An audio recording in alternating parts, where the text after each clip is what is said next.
everyone, and welcome back to another week of More Sewing with Michelle. I'm your host, Michelle Rank, and this week I have got something really special to share with you. It's an item or a tool that was made and invented by a 15-year-old. Can you believe it?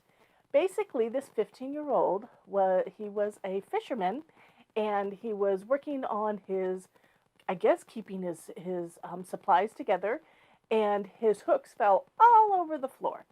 And when it did that, he decided that rather than picking them up one by one, that he would come up with a tool that would pick them up together at one time. And that's what he did. He invented by going through all of his supplies, and he kind of MacGyvered a bunch of things together, and he invented this ingenious tool, the Magna Finger. And I can't wait to show you exactly how it works and what he did. You can see that he kind of took a clothespin there, and then there's a magnet here, but it's just really cool. I can't wait to show you. And then as well as that, I'm going to talk about fabrics.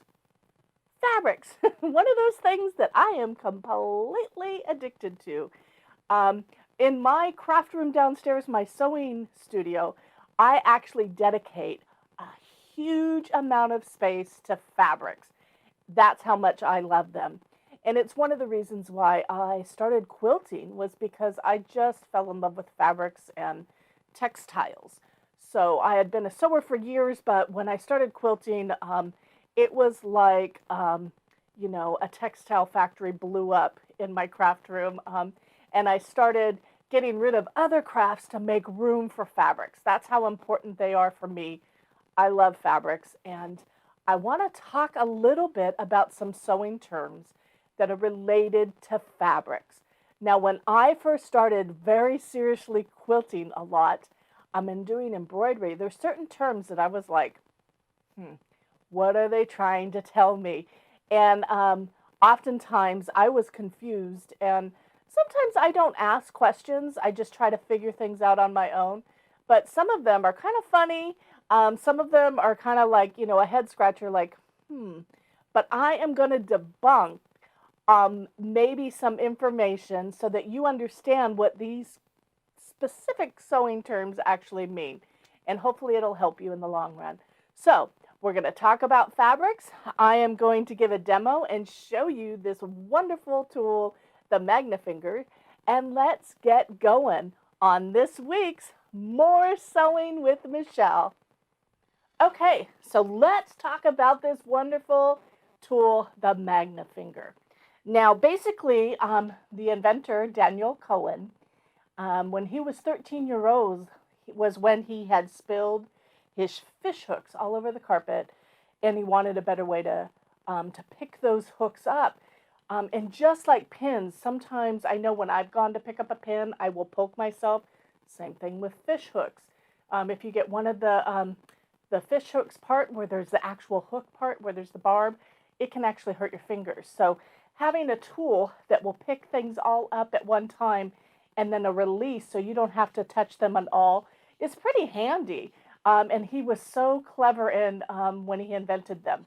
Now, when he was 15 years old was when he was awarded a patent for this. And I think it's pretty cool. Now, the tool, as you can see, let me hold it up here. You can see that, like I said, it looks like there is a clothespin on one end. There's a magnet here. But when you push the clothespin, you can see that it opens. And what that does is it will release the magnet so that the items fall. So it's really, really clever.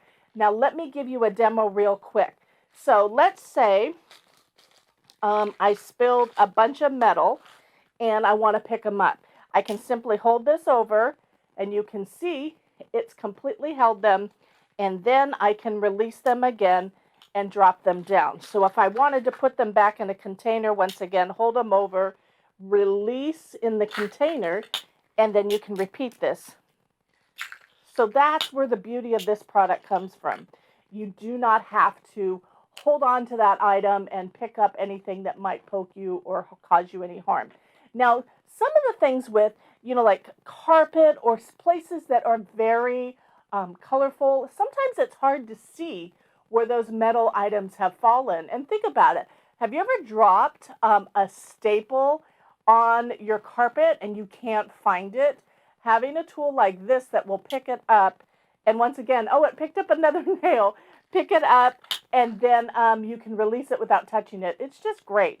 Now let me show you how it can also pick up tools. So you have a tool that maybe you can't reach, it'll pick that up too. Once again, the tool.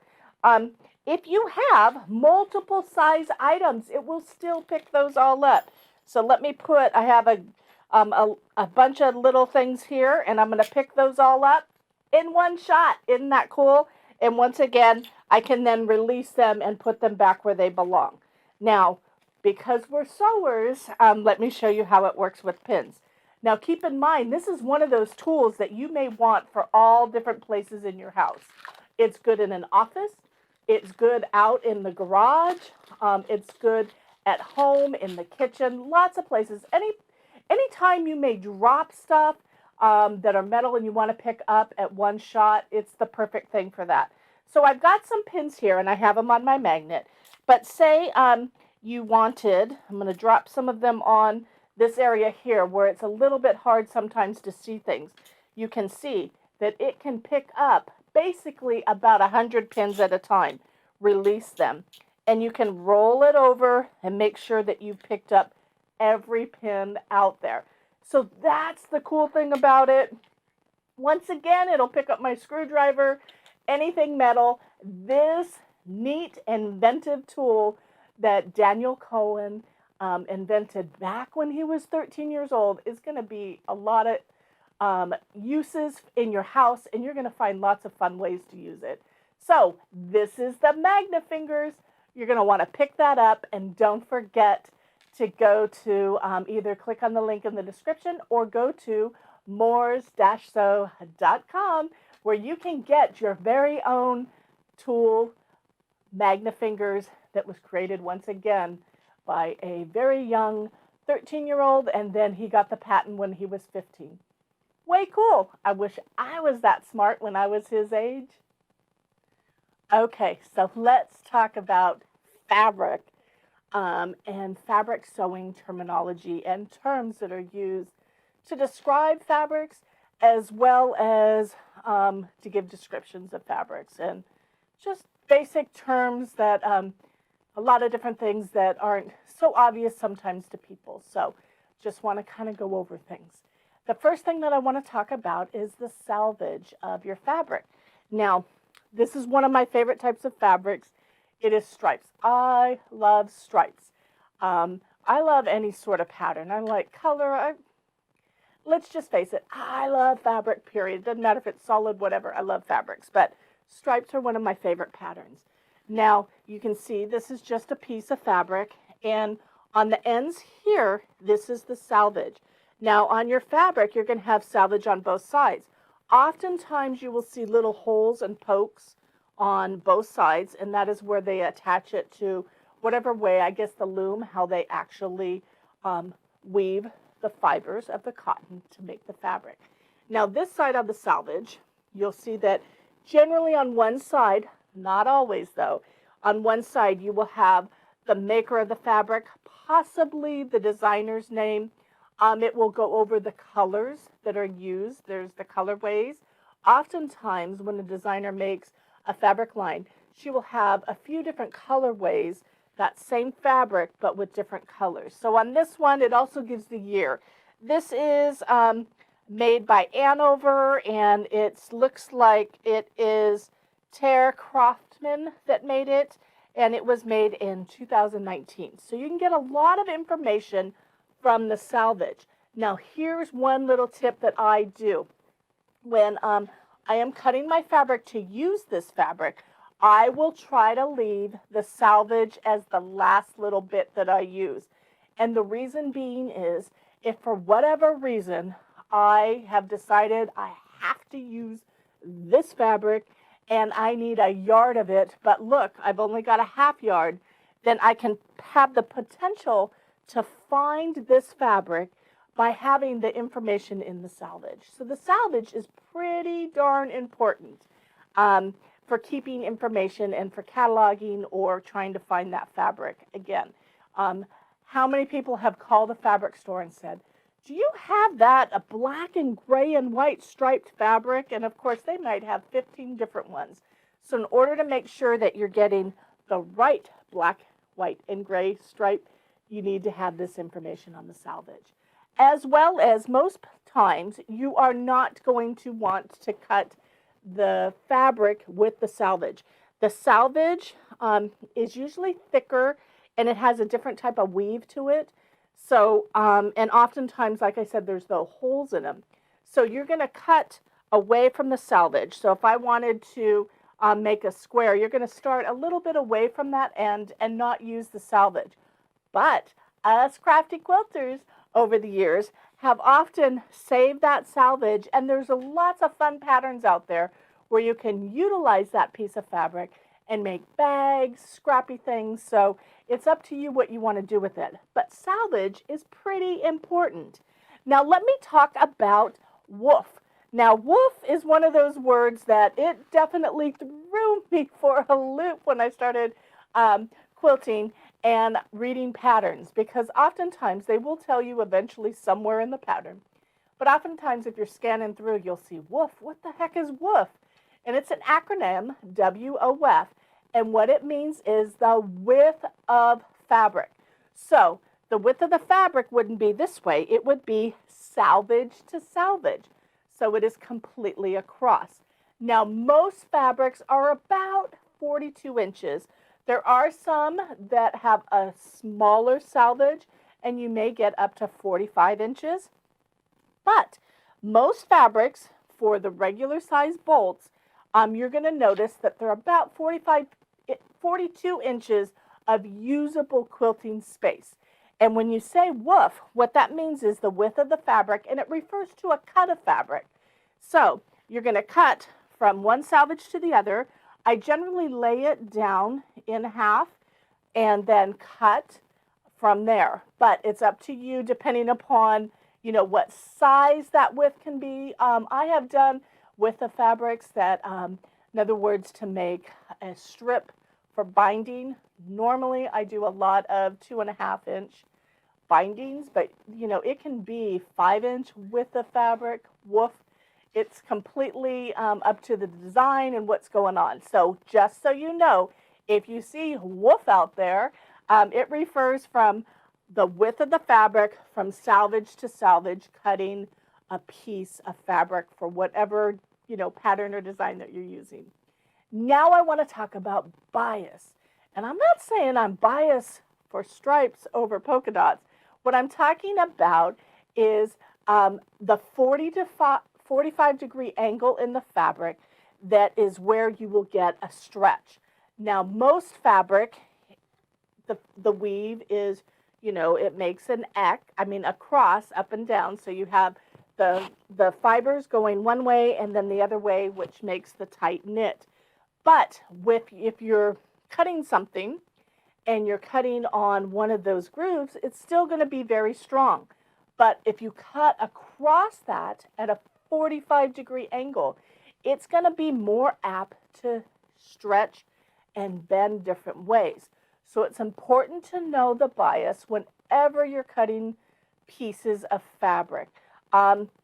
Oftentimes, if you're doing like a scrappy quilt or something like that, you may notice if you cut on the bias, that fabric is going to have more of a tendency to stretch and get out of shape than if you're cutting on the straight of the grain of the fabric. So bias is pretty important.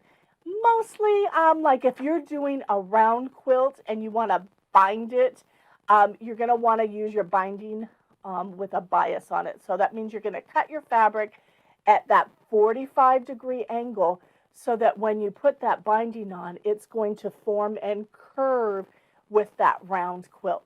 So pretty important to know what the bias is. And once again, the bias is, this would be the straight of grain, and you're going to cut at that 45 degree angle. So now let's talk about sizing.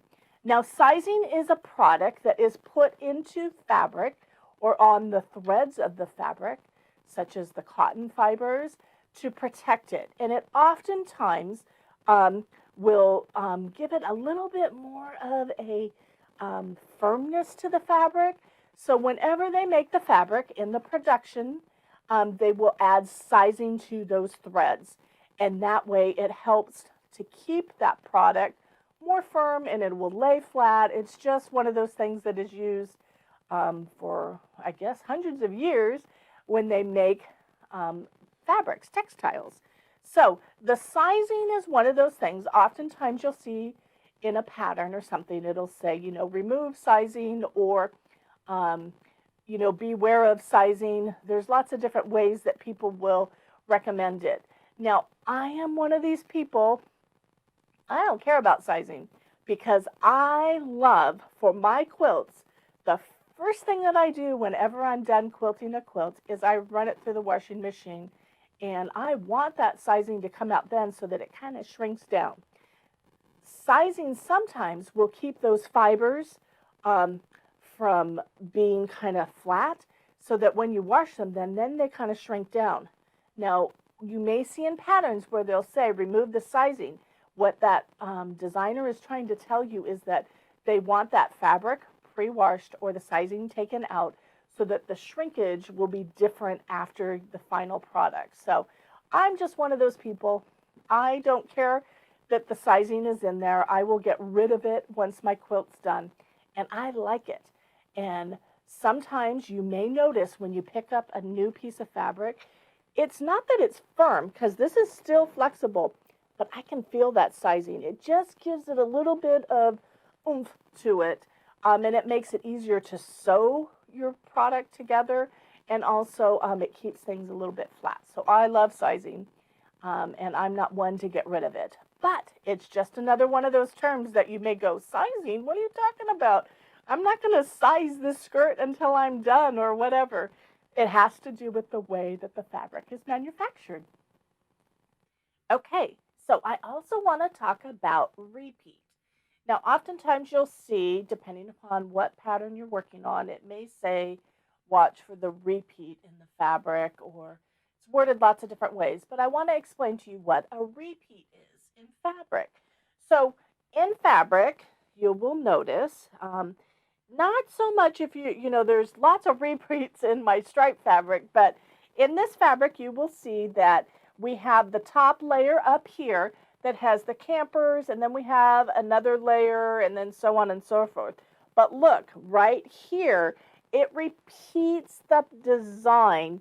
So this is the first one, this is the second repeat. So that's how you know what a repeat is on the fabric. Now, depending upon the designer, like this little one here, depending upon what I'm working on, I just purchased this fabric last weekend. But I wanted to buy to make sure that I had every single one of these cats. And so I asked, let me look to see where the repeat is when I'm buying the fabric. And on this one, there's actually only 3 cats. They just constantly repeat. So this repeat, basically you could just buy that one section there and you'd have enough for several repeats. I opted for a little bit more. I'm not sure what I'm going to do with it. But sometimes the repeat is very big. So the repeat has to do with the design. So you'll see on this one here, my repeat, it goes from turtle to crab, and then it goes to turtle again. So the repeat has to do with the design of the fabric. Obviously, there's no repeats on solids, but that's what repeat means. And it's pretty important depending upon what you're working on. If you were working on like a stack and whack, or if you were working on one that maybe you're going to do applique, you're going to want to make sure that you get enough of that one design or 2 designs or however it may be so that you can utilize it in your production or the making of whatever you're working on, if it's embroidery or quilting. So repeat's important to know. And I often when I'm purchasing my fabric, I will already eyeball and know how much fabric I need to buy depending upon the repeat. So repeat's a good word to know too. And I think that's all the time that we have with for this week at More Sewing with Michele. It's been my pleasure to kind of introduce you to Magna Fingers and also talk about some terms for sewing that has to do with fabric. I hope you have a fabulous day, and don't forget to click on the link in the description or go to moors-sew.com where you can purchase that wonderful tool, Magna Fingers. And also, I'll see you next week here on More Sewing with Michele. Bye-bye.